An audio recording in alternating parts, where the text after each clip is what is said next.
어저께 그 강의가 재밌게 진행되다가 좀 중간에 또 끊겨가지고 오늘 또 여러분들을 다시 뵙게 됐습니다. 저는 이 EBS에서 강의를 하면은 이렇게 마음이 편해요. 이상하게 그 EBS 여기 녹화장도 그렇고 아주 마음이 편해요. 그래서 강의가 참 잘 되는 것 같아요. 제 느낌에 강의가 여기 오면 아주 마음이 편해요. 아주 고향 같고 아주 여기가 좋습니다. 그리고 이런 뒤에 뭐 이런 장식 같은 것도 이게 참 잘 됐어요. 그냥 단순하게 자꾸만 좀 이게 복잡하게 하지 말고 좀 심플하게 해달라. 이런 칠판도 이런 것도 이렇게 색깔도 좀 여기랑 맞춰서 이렇게 해라. 이런 거 내가 다 지시를 한 거예요. 이런 게 전번에도 보니까 어디 이게 색깔이 튀니까 좋지 않더라고요. 저 뒤에도 저게 문영왕릉에서 나온 왕관에 이렇게 있었잖아요. 금으로 된 거. 그거 문이요, 저게. 그러니까, 그런 것도 알고 보세요. 그래서, 여기 이렇게 주변에 앉아 계신 이런 배치라든가 이게 내가 생각하기에 아주 잘 됐어요, 이번에. 그리고 카메라도 좋은 것 같고, 그러니까, 국민 여러분들이 이번 강의는 좀 빼놓지 말고 들으셔야 돼. 이번 EBS 강의는 아주 빼놓지 말고 들으시라고 말해요. 시달다라는 사람은 하여튼 카피라성의 왕자로 태어나서 샤크야족, 그죠? 석가모니라고 그런다고 그랬죠? 샤크족의 성자. 그래서 샤크야무니. 그래서 석가모니라고 우리가 했는데 그 아버지가 정반왕이라 그러죠. 수도다나라고 그래가지고 정반왕이라고 그래요. 이 깨끗할 정자에다가 이 음식 반자에다 하여튼 정반왕이고 깨끗한 음식만 드시려서 그런지 몰라도 하여튼 정반왕이라고 그러고 그 다음에 여기에 마야 그 부인과의 사이에서 태어났다고 여겨져요. 그래서 오랫동안 아들이 없었던 모양이에요. 그래가지고 뭐 빌고 그런데 정반왕이 40세, 그 마야 부인이 45세. 그러니까는 나이가 우리 어머니도 나를 41세인가 낳으셨는데 하여튼 그거 참 난산이었을 거예요. 그래서 아마 그 난산 때문에 여기 그 옆구리에서 나왔다는 얘기도 생기는 것 같은데. 그래서 얼마나 기쁘겠어요. 근데 거기도 우리랑 습관이 비슷한 모양이에요. 인도랑 우리랑 습관이 비슷해요. 그래서 이제 애가 돼서 만삭이 되는데 만삭이 된 애를 친정에 가서 난단 말이에요. 이 마야 부인이. 그래서 친정으로 가서 날라고 가는 거예요, 지금. 가는 도중에 룸빈이라는 데서 태기가 동해가지고 도저히 걸어갈 수가 없어서 그냥 이렇게 어쩔 줄을 모르다가 이 양반이 그 마야 부인이 무우수라는 나무를 이렇게 잡았다 이거요. 그런데 시달대가 옆구리에서 뚝 떨어졌대요.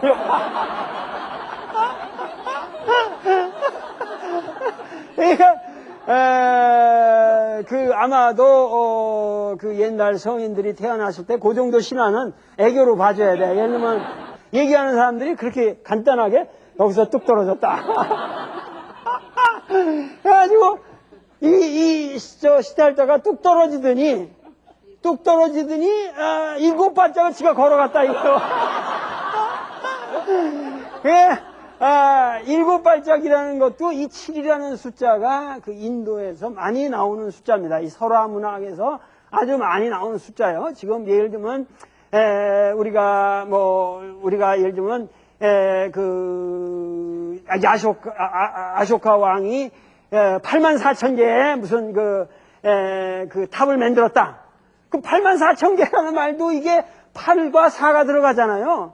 근데 이게 84,000 같지만 이게 많은 그러니까 숫자 장난이에요, 이게. 그러니까 그 얘기꾼들이 옛날에 얘기를 할 때 쓰는 숫자들이다, 그 말이지. 예? 그러니까 이 불교를 보면 왜 사성제니 8 정도니 그래가지고 4, 8, 4의 배수들이 많아요. 우리나라 판소리도 4, 4조로 된 것도 이 뭐 불교랑 관련이 있는 것 같아요. 내가 보기에. 인도 사람들의 숫자랑. 그러니까 하여튼 이런 뭐 세븐이라는 건 럭키 세븐이라는 또 저 서양 사람들의 숫자하고도 통하는. 그러니까 그래서 하여튼 일곱 발짝을 요 조그만 놈이 나오자마자 걸어가더니 뭐 산을 가리키고 천상천하 유아독존이다 그랬단 말이에요. 그 말도 가만히 보면은 이놈이 태어나자마자 그게 일곱 발짝 걸어가더니 하늘과 땅을 가리키면서 천상천하 하늘과 하늘 아래 하늘 위에 이게 그 옛날 사람들이 여기서 천이라는 거 천상천하라는 말도 이걸 이해를 하셔야 돼요. 옛날에는 이 인도인들의 생각에는 천이라는 게 공중에 있는 어느 그 한 개거든. 그러니까 하늘 위로도 또 개가 있어요. 그래서 천상이라는 말을 쓰는 거고 이 개 아래 그래서 천상천하 그래서 모두를 속에서 유아독존이라는데 많은 사람들이 유아독존이라는 말을 갖다 지금 뭐냐면은 저놈 저 도올 김용옥 저 새끼 말이야 저거 건방진 새끼고 저거 유아독존이다 이렇게 또 쓰잖아요. 그 나쁜 의미로 쓰는데 이게 불교하고는 안 맞는 이론이요. 불교에서는 유아독존이라는 말이 있을 수가 없어요. 유아독존이라는 말을 쓰는데 그래서 그 암경이라든가 이런 걸 보면은 거기에 유아독존이라고 쓰여져 있는 데도 있지만 대부분은 뭐라 그러냐면 유아독존이 아니라 위존이라고 그럽니다. 유아위존이라는 얘기야. 그러니까는 오로지 나만이 존귀한 자로다. 그러니까 독이라는 말은 이게 관계가 끊겼다라는 개념이 강하거든. 그거는 잘못된 거예요. 이 불교에서는 그런 건 있을 수가 없어요. 나라는 존재는 나 홀로만 존재한다. 이건 있을 수가 없고 이 꼬마가 이 태어나는 깐난 애기가 천상천하 유아위존이다 이렇게 해야 돼. 저 번역이 제대로 되려면은 나 홀로 존귀한 존재로다 하는 것은 뭐냐면 그 고귀한 자는 고독할 수밖에 없는 거예요. 그렇잖아. 진정 자기가 고귀하다는 자각을 가진 사람은 나 홀로 고귀하다 그거야. 그것이 나쁜 말이 아니요. 건방진 말이 아니고. 그러면서 그 다음에 하는 말이 내가 살아있을 동안 이 세상의 모든 고를 없애리라 하는 것은 그것이 무슨 천상천하 유아독존이야 나 혼자 잘나다 이런 얘기가 아니란 말이야. 그 어떠한 이 꼬마가 자기 인생을 예언하는 말이라고 봐야겠지. 그래서 우리가 그런 말도 그렇게 좀 잘 이해를 하시고 무슨 천상천하 유아독존이다 나 혼자 존재한다 이런 게 아니에요. 이런 게 아니란 말이에요. 그러니까 그 시달다가 걸어간 길이라고 하는 것은 고귀하고 외로운 길이었다 하는 얘기요. 고귀하고 외로운 길이었다 하는 일이요. 그거를 잘 이해를 하세요. 그 다음에 또 재미난 건 또 7이라는 숫자가 껴. 그래가지고 환호를 저기 하면서 애를 낳았다고 해서 그래가지고 돌아와요. 그 룸비니에서 그래가지고 그 룸비니에서 얼마 안 돼요. 그 카필라 바스트까지 카필라성까지 내가 직접 그렇게 가봤거든. 그냥 자동차로 빨리 가면 1시간이면 가요. 한 2시간, 천천히 가면 2시간, 1시간이면 가. 그러니까 거기를 가서 그냥 사람들이 나와서 그 태자가 태어났다 그러고 이제 저 나간 앞에 그 벌교 뜰에 이제 사람들이 새카맣게 모여가지고 박수를 치고 막 이랬겠지. 그래가지고 이제 깐난 애기를 가지고 돌아왔는데 또 여기 세븐이라는 숫자가 개입되죠. 7일 만에 마야 부인이 돌아가셔요. 마야 부인이 돌아가신단 말이에요. 그러니까 여기서 시달다를 상징하는 건 뭐냐면 시달다가 잠깐 우리가 무슨 그 코아로운 궁전에서 자랐다 이렇게만 생각하지 마시고 벌써 생모를 7일 만에 여의었다고 하는 것이 뭐냐 인간으로서 이 사람은 생사별리의 고통을 최초로 태어나자마자 체험한 사람이다 그 말이지.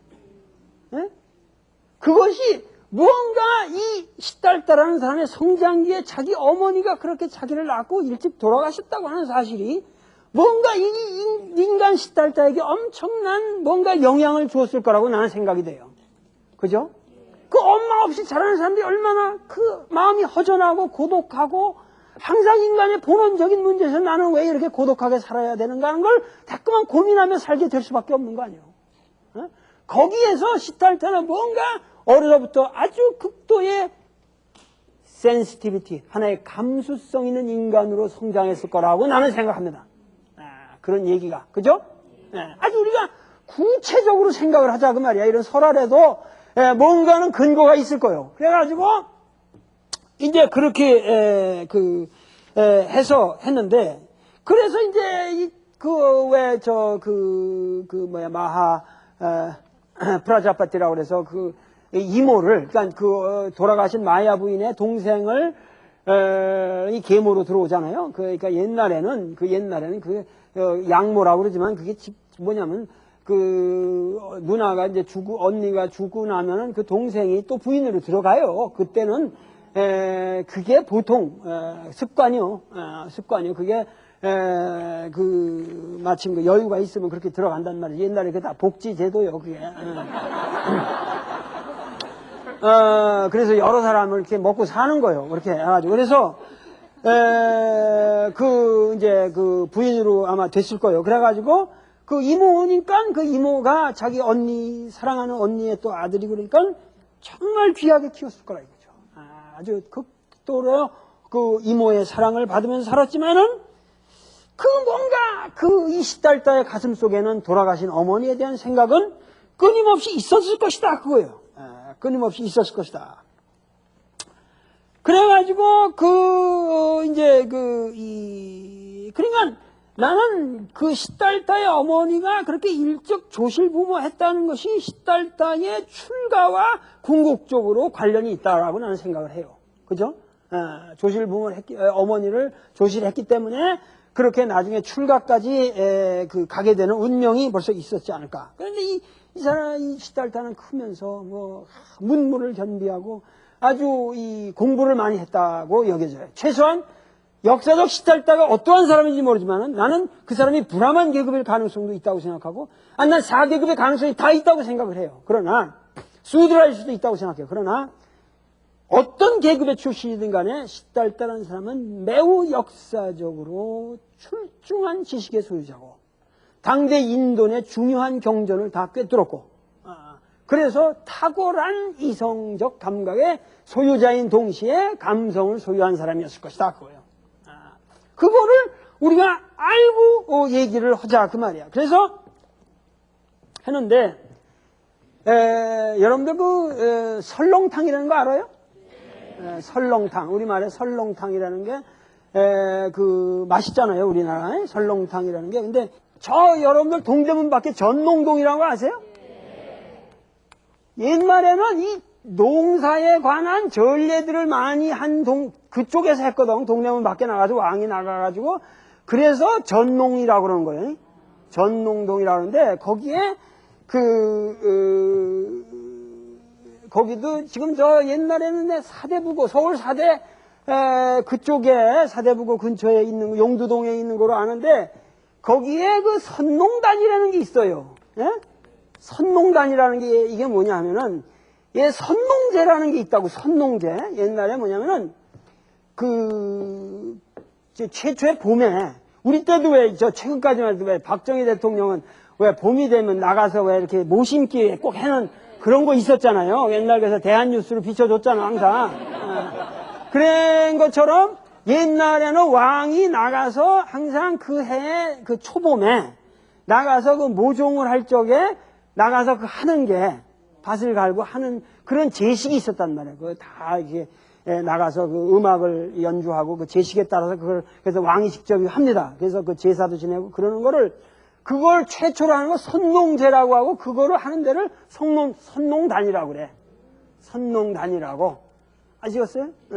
그 용두동에 있는데, 이 선농단에서 어느 날 세종대왕이 거기 나가서 하다가, 그날 비가 요새처럼 그렇게 지독하게 왔단 말이에요. 그래서 꼼짝달싹 할 수가 없지. 배가 고팠단 말이에요. 어디 가지도 못하고, 궁궐로 들어가지도 못하고, 궁궐 그때도 한참 길이니까. 못 가고 있다가, 이제 선농제에 썼던 소를, 그렇게 갈면서 소를 할 수 없이 그걸 잡아다가, 아무것도 없으니까 그냥 맹물에 끓여라. 그래가지고 소를 잡아서 그냥 비가 오고 죽죽한 데다가 하니까 그걸 그냥 맹물에 그냥 끓여가지고 거기 있는 몇백 명이 다 같이, 많은 사람이 왔을 거 아니에요. 그래서 나눠 먹었다. 그래서 이것이 선농탕이다. 그래서 설렁탕이 된 거예요. 네? 아시겠어요? 예. 그래서 설렁탕이라는 게 유래했다는 것도 이것도 하나의 서료. 잘은 몰라요. 그러나 그런 게 있는데, 예를 들면 우리랑 인도는 습관이 비슷하단 말이에요. 그래서 이 정반항이 이제 선농제를 나가는 거예요, 지금. 선농제를 나가는 거예요. 선농제를 나가서 하는데, 그 7살 때인데, 시달다가 7살 때인데, 이 어린애를 데리고 나갔어요, 거기를. 선농제에 나가서 이제 거기 막 이제 음악도 하고, 막 인도 여자들이 막 이렇게 춤도 추고 뭐 하면서 했겠지. 그래서 하는데 이제 이렇게 쟁기질을 하는 거예요. 소가. 그래서 지금의 인도에서 소를 못 먹잖아요. 소를 모시잖아요. 그 당시는 개간 산업들이 굉장히 개간을 많이 해야 돼. 그때 아주 광대한 평야고, 그때 그 농지가 막 개간돼야 될 거거든. 그래서 소가 무진장 필요했다고. 그래서 소를 못 죽이게 하는 그때 습관이 생긴 거예요. 예? 이게 다 경제사적 이유가 있어요. 아주 간단한 거예요. 예? 인도 사람들은 왜 그렇게 하냐. 그런데 사실은 그 당시는 그렇게 인도, 간지스강 중하류 지역이 막 개발되던 시기라서 그렇게 됐다고 그래요. 이렇게 해가지고 그 소를 이렇게 가잖아요. 그래가지고 하면은 왜 이렇게 초봄에 그거 이렇게 하면 나는 이게 겨울 내내 딱딱했던 그 땅이 보습에 싹 갈라서 엎어지는 게 참 참신하고 멋있죠. 예? 이렇게 색깔이 확 바뀌고. 그런데 그게 쫙 나가는 걸 쳐다보는데 거기에 그 보습에 지렁이니 뭐 곤충들이 말이야 싹싹 보여지잖아요. 예? 예? 그 보여지는 걸 보고 그냥 울었다는 거예요, 얘가. 그러고 나서 그냥 나와서 지렁이가 그냥 보여지는데 꿈틀꿈틀 하고 나와서 잘라진 그 지렁이가 반쪽짜리 지렁이가 꿈틀꿈틀 하는데 저기서 새가 날라오더니 탁 집어가지고 가더라 이거야. 그러니까 이 어린 7살 먹은 시딸다가 그건 정말 못 참을, 이게 눈물이 나왔다 이거. 나도 지금 눈물이 나와요. 그래가지고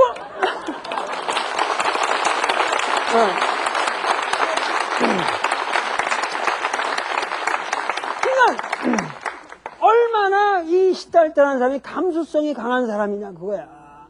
그래가지고 못 견디고, 야, 인간이라는 게 저 동물의 세계를 보면서 동물의 세계 저렇게 비참하게 그냥 죽이고 잡아먹히고 그냥 죽이고 이러면서 저렇게 고통스러워서 꿈틀거리고 이러는 거 서로 잡아 죽이고 저러는 게 저 동물의 세계일 뿐만 아니라 인간 세상도 이렇구나. 인간이 산다는 게 뭐냐? 그거 아주 괴로웠다는 거예요, 내가. 참질 못하고 어디 저 뒤에 있는 그 뒤에 나무가 있었는데 그 피팔라 나무라는 게 그냥 거기는 그게 흔한 나무요. 그 인도에는 나무가 이렇게 끝이 이렇게 바늘처럼 나와 있어요. 이 보리수 나무 이 생긴 끝이. 근데 이 나무에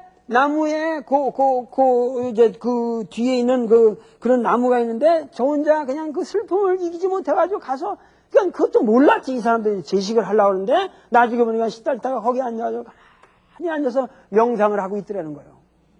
그때 나는 이 사건을 굉장히 이게 어디나 불경에서 기록을 하고 있지만은 중시합니다. 왜냐면 나중에 이 사람이 출가해서 고행을 했다가 나중에 보리순 나무 밑에 가서 앉아서 이렇게 중득을 했다고 하는 것도 이 7살 때의 이러한 체험과의 관련해서 우리가 생각을 해야 됩니다. 그러니까 반드시 나무 밑에 앉아서 무슨 득도를 하는 게 요새는 뭔지 다들 나무 밑에 앉아가지고 이렇게 앉아야 득도하는 걸로 아는데 이것은 시달타의 특이한 상황이요. 이게 누구나 다 그렇게 한 게 아니고 이것은 시달타 실존적인 방식이고 그 당시 또 인도 사람들이 그렇게 요가니 이런 걸 통해서 그렇게 앉는 방식이 있었고 그러니까는 그거는 뭐 지금 꼭 앉아서만 되는 게 아니요. 나처럼 뭐 누워서 자다가도 득도를 할 수 있는 거고 이렇게 강의를 하다가 득도를 할 수도 있는 거예요. 그거는 그러니까는 그러나 시달다가 추구한 그러한 고요한 명상의 선정의 방법이라고 하는 것은 그 7살 때 어린애가 그 꿈틀거리는 지렁이의 모습에서 그 어떤 충격을 받았다. 그래서 나도 내 책에 카필라바스투를 갔다가 거기 가서 이렇게 이 개미가 이렇게 있는 걸 내가 이렇게 싹 찍었어요. 그래서 아마 그 시달다는 이런 미물이라도 굉장히 그 귀하게 여긴 사람일 것이다 하고 내가 이렇게 섬세한 감각을 가지고 사진까지 찍어왔어. 카필라 성에서. 그런데 어떻게 됐든지 간에 이제 이렇게 되면서 점점 이 사람이 이제 그 뭔가 인생의 회의를 갖게 되고 아주 이 인생이라는 게 뭐냐 하고 자꾸만 이렇게 회의를 하는데 그 시달다가 태어났을 적에 그 아시타라는 관상쟁이를 불러다가 그 아버지 정반왕이 점을 쳤어요. 이 애가 태어났으니 그때 우리랑 아주 습관이 똑같아요. 이렇게 태어나면 이제 운세를 보고 관상쟁이 데려다가 이제 보고 이러는 게 아주 우리 한국하고 똑같은 거예요. 그러니까 시달다라는 걸 그 이상하게 생각하지 마세요. 무슨 그냥 우리랑 같은 풍습계 사람들이요. 그래가지고 관상쟁이 뭐 이렇게 하니까 딱 보더니 32호상이 갖춰져서 그게 뭐 32상이라고 32상이라고 그래요. 이게 뭐 이게 그러니까 지금 여러분들이 그 석굴암 부처님의 그런 본전물 있잖아요. 이런 그 모습이 사실은 이 32상의 그 아주 가까운 그 모든 그걸 구현하고 있다고 그렇게 보여져요. 그러니까 32상에 대한 그 형용을 보면 내가 다 알 수는 없으나 뭐 하여튼 귀도 이렇게 뭐 여기까지 이렇게 내려오고 뭐 손을 내리면 손이 뭐 무릎까지 내려오고 뭐 하여튼 그 모습이 이상해. 그러고 특히 이 성기에 대한 설명도 아주 잘 돼 있어요. 그러니까 이놈이 이렇게 섰을 적에는 뭐 말과 같이 그렇게 커졌다가 말 그것까지 커졌다가 이게 줄어들 때는 속으로 푹 묻혀서 안 보인대. 그러니까 35이 호상 중에 하나가 그게 들어가 있어요. 그러니까 그렇게 구체적으로 그러니까 아주 그게 건강한 이게 수축력이 강해가지고 그 건강을 상징하는 건지 모르지만은 별의별 얘기가 다 있어. 32상에. 그래서 32상을 갖춘 그 애인데 얘는 얘가 이 32상의 이 속세에서 계속 살게 되면 반드시 이 세상을 지배하는 전륜성왕이 될 것이다 그랬어.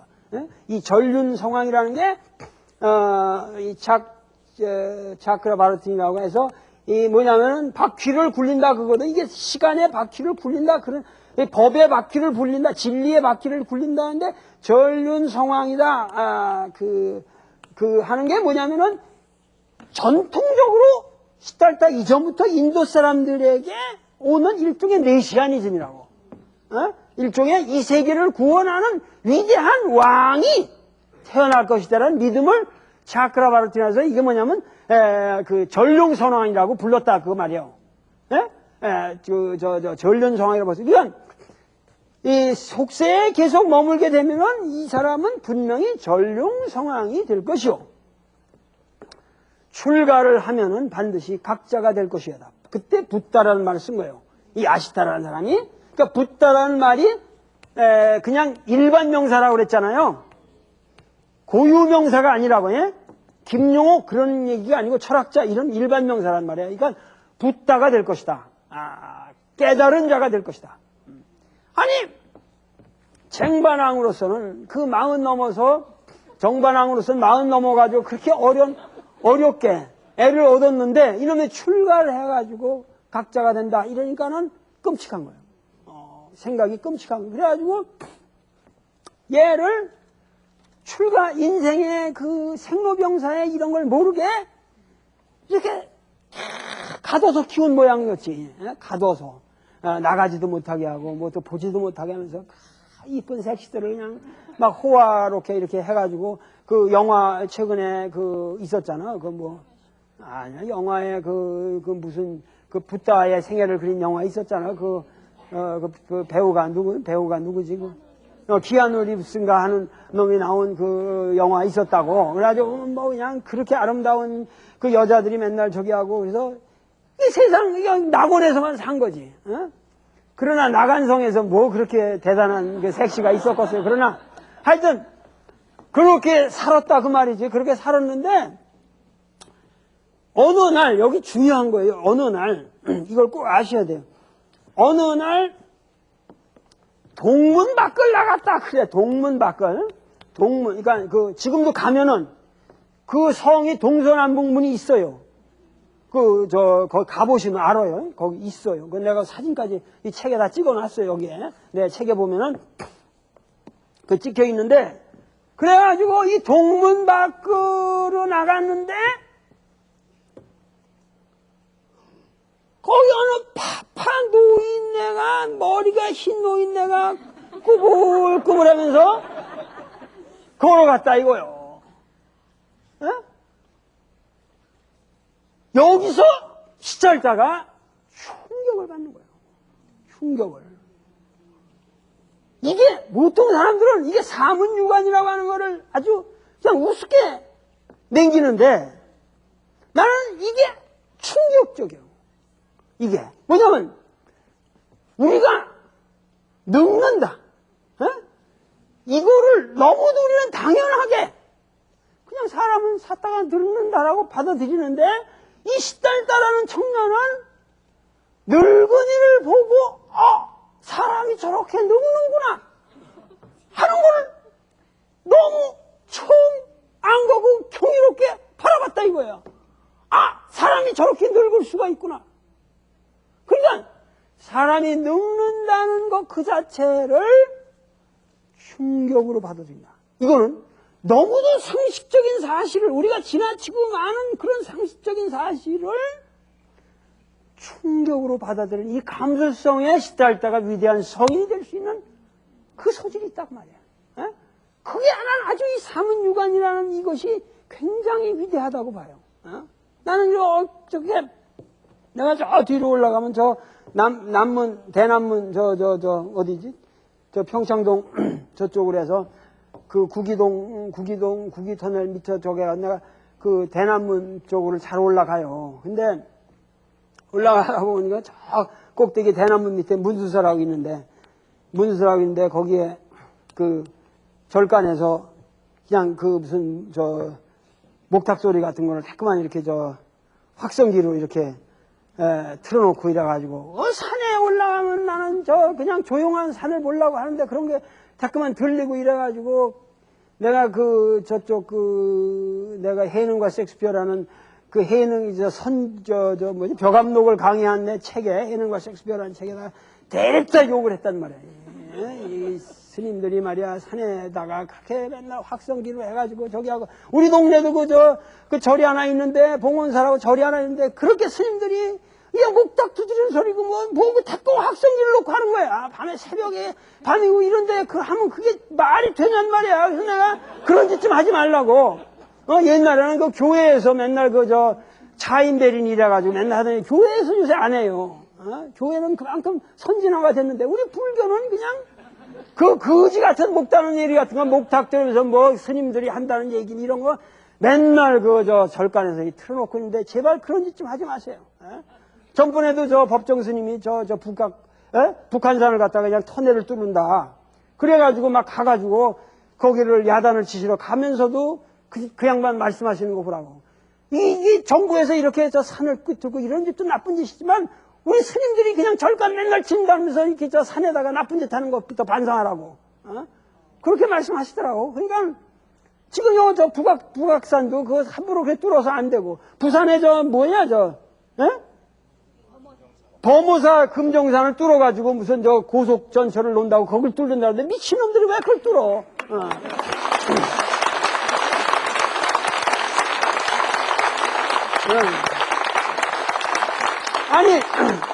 우리나라처럼 돈 많은 나라가 어딨어요? 사과개장이 막 날라다니고 이러는 판인데, 그 부산, 왜 금정산 거기를 뚫어? 왜 범오사 밑에를 왜? 부산 시민들이 좀 연합해가지고 그거 못 뚫게 해요, 그거. 여기 북한산도 뭐 막았다고 그러지? 여기, 저 공사를 중단했다고 그러는데, 그것도 공사 중단시키고, 루트를 바꾸면 되니까, 우리나라처럼 돈 많은 나라가 돈을 그런 데다 써야지. 왜 그 귀한, 그런 데를 뚫느냐, 그 말이야. 그러니까는 부산 시민들 좀 권리하세요. 그러니까, 그런데, 그러나마나 이거 얘기하다가, 그래가지고 내가 했더니, 어느 날 내가, 우리 동네에 이렇게 음식, 중국집을 갔는데, 어느 스님이 이렇게 오시더니, 했더니 내가 문수사 주지요. 그래서, 가슴이 뜨끔하잖아요. 욕을 그냥 냅다 질러놨는데, 내가, 우리 동네, 나는 봉원사에서는 내가 욕을 질러도, 그 스님들하고 내가 재밌게 아주 잘 지내는 거기 때문에 문제가 없어. 근데, 이 양반, 그래서 내가,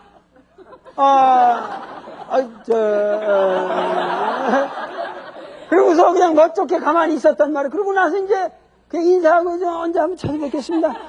이러고서 헤어졌는데, 그때 내가 그 비싼 중국집이라서 거기서, 꽤 돈을, 많이 먹었거든. 근데 나갈 때 보니까, 그 스님이 그걸 내고 나가셨더라고. 나는 그렇게 그냥 야단을 쳤는데, 그걸 의대로 갚으신 거야. 그래서 내가 거기서 감복을 해가지고, 그 뒤로 내가 좀 문수사를 자주 가요. 그래가지고, 그 스님하고 아주 굉장히, 아주 가깝게 지내는 사이가 됐는데, 참 훌륭하신 스님이에요. 청담 스님의 아주 수제자예요. 청담 스님의 수제자고, 아주 훌륭한 스님이에요. 근데, 어저께도 내가 거기를 이렇게, 엊그저께도 거기 올라갔더니, 어떤 그냥 한 80 노인네가 거기 와서 이렇게 걷고 계신데, 그냥 할머니가 그 대나무까지를 그냥 한 발 한 발 올라오신 거야. 올라오시는데, 거기서 내가 어떻게 내려가지? 이제 어떻게 내려가지? 그런 걱정하고 계시더라고. 그래도 내려는 가시겠지. 근데 아마 시달다가 그런 노인의 모습을 보고 충격을 받았을 것이다. 그거야. 저렇게 늙는다고 하는 모습이 나의 모습이다. 그리고 그 다음에는 남문을 갔어요. 남문을. 남문백을 갔는데 어느 날 남문 밖을 나갔더니, 남문에 어느 그냥 파란 병자를 두 양쪽에서 부축해가면서 이렇게 가더라 이거예요.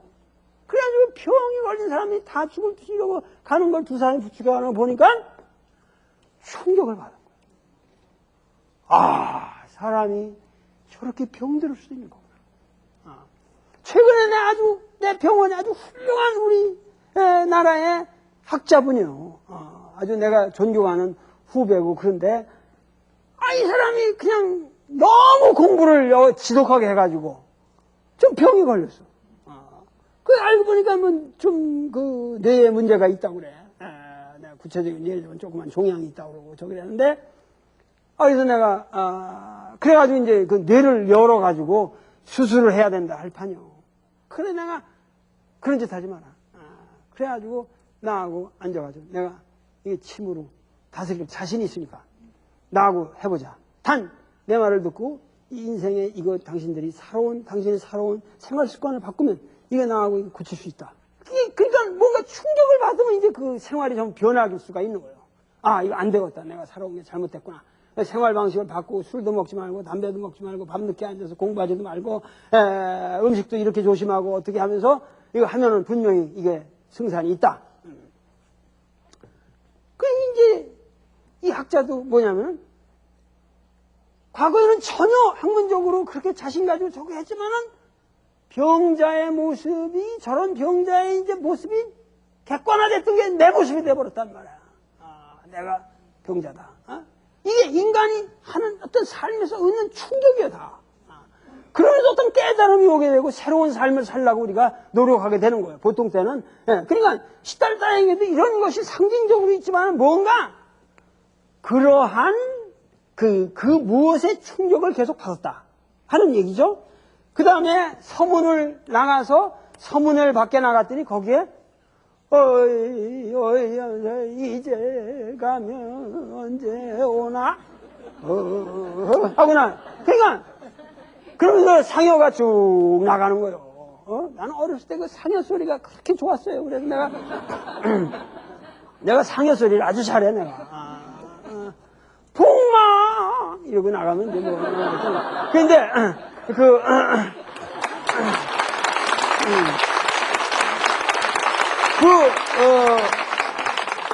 상여를 나가는 걸 보고 인간은 결국 죽는구나 하면서 이 시달다라는 어린아이가 뭐냐면 그 청년이 자기 몸의 젊음으로써 생기는 자기의 몸의 기쁨을 다 잃어버렸다 그래. 그렇잖아요. 이 청춘의 이 즐거움이란 얼마나 대단합니까? 이런 여학생들 이거 얼마나 지금 싱싱한 그냥 막 청춘의 그 아무것도 모르고 그냥 기쁨만 있고 미래만 있고 그냥 싱싱한 에너지만 있는 이런 아름다운 아가씨 아니야 이런 그 청춘의 즐거움이 싹 가셔버려요. 여기서 시달때가 나중에 회고해서 말하기를 뭐냐면 나는 노병사 3법이 없었더라면 나는 출가하지 않았을 것이다. 예? 여기에 그 불교의 출발이 있습니다. 예? 노병사, 예? 그죠? 처음에 노인을 봤죠. 그 다음에 병자를 봤죠. 그 다음에 죽음을 본 거죠. 이것이 여기 생을 하나 합하면 이게 생로병사가 되는 거예요. 그죠? 생로병사. 이것이 시달다가 인간적으로 처음 한 그 실존적인 하나의 충격이라고 말이야. 그러니까 인생이 살면서 우리가 그저 태어나서 늙고 병들고 죽는다 하는 것을 그렇게 깊은 충격으로 받아들이는 사람이 어디 있나 이거야.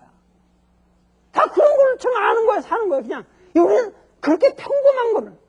우리나라 사람들이, 모든 사람들이 말이야, 나한테도 지금 뭐, 당신 기철학이 어떻고, 뭐, 대단한 철학가고, 뭐 하고, 뭐, 신비가 어쩌고, 뭐, 이 우주의 진리가 어떻고, 나보고, 당신은 그 우주를 꿰뚫는 통찰력이 있는데, 미래를 예언하시오, 뭐, 저거. 문제는, 시달다의 위대성은 그런 위대한 예언을 한 게 아니란 말이야. 기껏해야 생로병사, 노병사를, 그거를 인생의 가장 거대한 충격으로 받아들였다는 거예요. 이 세상의 가장 위대한 진리나 신비는 모두 이렇게 평범한 데 있는 거예요. 풀 한 포기 이상의 신비는 없습니다. 그것이 시달다라는 사람이 받은 충격이라 그거야. 그래서 나중에 북문에 갔다가 거기서 어느 사문을 만나요. 출가를 해서 댕기는 그 사문을 만나서 사문한테 물어보니까 너가 그렇게 노병사에 대해서 고민을 한다면은 나처럼 출가를 해서 마음의 안정을 얻고 인생을 새롭게 생각해보는 기회를 얻는 것이 좋을 것이다. 여기에 출가라고 하는 것은 말이죠. 여러분이 아셔야 될 게 이게 대단한 시달다의 결단이라는 게 아니라 그 당시 인도 사람들은 생애를 보통 4기로 가서 살았어요. 제일 처음에는 학습기라든가 하여튼 공부하는 그 유년에 학생기가 있어. 학습기가 있고 그 다음에 가죽이라고 해서 결혼해서 사는 그런 가죽이라고 해서 가에서 사는 가죽이라는 게 있어. 그 가죽이가 끝나면은 임석이라고 해서 출가를 해서 숲풀에 살아요. 숲풀에 살다가 제일 마지막에는 유행기라고 해서 혼자 걸식을 하면서 댕기다가 소리 없이 죽는 것이 인도 사람들의 이 브라만들의 모든 그런 인도 사람들의 습관이요, 그게. 그러니까는 우리나라 사람들은 늙어갈수록 점점 이렇게 집착하게 되고 물건을 가지고 가려고 그냥 자식들 이렇게 해가지고 한 품에 껴안고 다 오복이 누른 데서 나는 이제 행복하고 간다 이렇게 죽으려고 그러는 게 이게 유교인데 이 인도 문명은 그게 없어요. 그런 스타일에 저희가 없고 반드시 늙어갈수록 버리고 모든 걸 버리고 떠나다가 그냥 홀로 죽는 것이 인도인들의 생활관이요. 그것이 그런 생활에 따라서 출가라는 거를 생각하게 되는 거예요. 이 어린애가. 나는 반드시 출가를 해야겠다. 언젠가 출가를 해야겠다. 그래서 왕한테 와서 사문을 만난 뒤에 돌아와서 야, 나는 출가를 결심했다. 그래서 와서 자기 정반왕한테 와서 아버님, 저는 출가를 하겠습니다. 오늘 진리를 제가 깨닫고 이제 나는 인생에 이런 활락과 이런 뭐 기녀들, 이런 궁중에 이런 이런 난 다 싫습니다. 나는 가겠습니다. 그러니까 왕이 있다가 이 녀석아, 내가 너를 낳아서 이렇게 키웠는데 어머니도 돌아가시고 그렇게 네 이모가 이렇게 귀하게 키웠는데 그 이 나라도 지금 이게 샤카족이 그 당시 굉장히 그 외부 강대국들의 침공을 받고 이래가지고 위태로울 때요. 그러니까 나라도 있고 그런데 너 그렇게 나가서 되겠냐. 그러니까 생각을 하지 마라. 그랬더니 이 사람이 이 시달자가 한 말이 있으면 나를 선친께서 나를 늙지 않게 해주시고 병들음이 없게 하시고 그리고 내가 죽지 않는다는 걸 보장해 주신다면 나는 출가를 안 하겠습니다. 그러니까 왕이 아버지가 그건 내가 재간이 없다. 그거 내가 어떻게 하겠냐. 아버지도 현명한 사람이지. 그거 해주겠다 이런 말은 안 하는 거예요. 그 대신 후손을 그러면은 아들을 낳고 가라. 아들이라도 낳고 가야지. 네가 그렇게 될 거냐? 그래서 부랴부랴 그 전에 했는지 어쩐지 이건 뭐 문학이니까 결혼을 언제 했는지도 잘 몰라요. 근데 하여튼 뭐 16세 때 했다는 설도 있고 19세 때 했다는 설도 있고 뭐 여러 가지 설이 있으나 하여튼 야쇼다라는 그 아주 이쁜 새학시를 내가 카필라 봤을 때 가니까 그렇게 애들이 이쁘더라고. 그 동네 애들이. 그래서 하나를 찍었어. 이게 아마 야쇼다라 공주가 이렇게 생겼을 것이다. 근데 그 야쇼다라하고 결혼을 해가지고 그렇게 해가지고 드디어 아들을 낳았단 말이야. 이 아들을 낳으니까 이 시달타가 이놈이 내 업장이다. 그래서 장애, 나의 인생의 큰 장애가 될 놈이다. 이래가지고 장애라는 의미로 라훌라라고 이름을 줬어. 이 장애라는 뜻이요, 장애.